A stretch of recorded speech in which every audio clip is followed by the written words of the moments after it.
ఒక్క నిమిషం. కొన్నాటి వ్యవస్థ 2005లో స్టార్ట్ అయింది. అప్పటి నుంచి ఇప్పటి వరకు మొత్తం వ్యవస్థ మెయింటెనెన్స్ అంతా ప్రైవేట్ సాగిన ఎన్నో వేల కోట్ల రూపాయలు ప్రజాతంత్ర పూనే తర్వాత మేము ఈ రోజు యొక్క ప్రోగ్రామ్ యొక్క ఉద్దేశం అన్ని జిల్లాలలో ఇదే కలెక్టర్ రిలే ప్రోగ్రాం చేస్తున్నాం. ఎందుకంటే ప్రభుత్వం మొన్నటి వ్యవస్థ నిర్వహించడం ద్వారా మాకు సంబంధించిన టీఎల్స్ కానీ లిమిట్ అన్నీ మాకు గవర్నమెంట్ సెక్టార్లు ఏ విధంగా ఆ విధంగా వస్తాయని ఉద్దేశంతో రాష్ట్ర వ్యాప్తంగా సర్వే చేస్తున్నాము.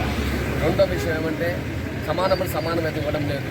ఎందుకంటే గవర్నమెంట్ సెక్టార్లో స్కిల్ పర్సన్ ఎంత శాలరీ ఇస్తారో అదేవిధంగా మొన్నటి పని స్కిల్ పర్సన్స్ కూడా అంతే శాలరీ వాళ్ళు పైలట్ సోదరుడు కానీ ఉద్యోగ సమాన పని సమాన వేతనం వాళ్ళకి డిమాండ్ కొన్ని సర్వే చేస్తున్నాము. రెండోది ఈ యొక్క లివింగ్ క్యాష్మెంట్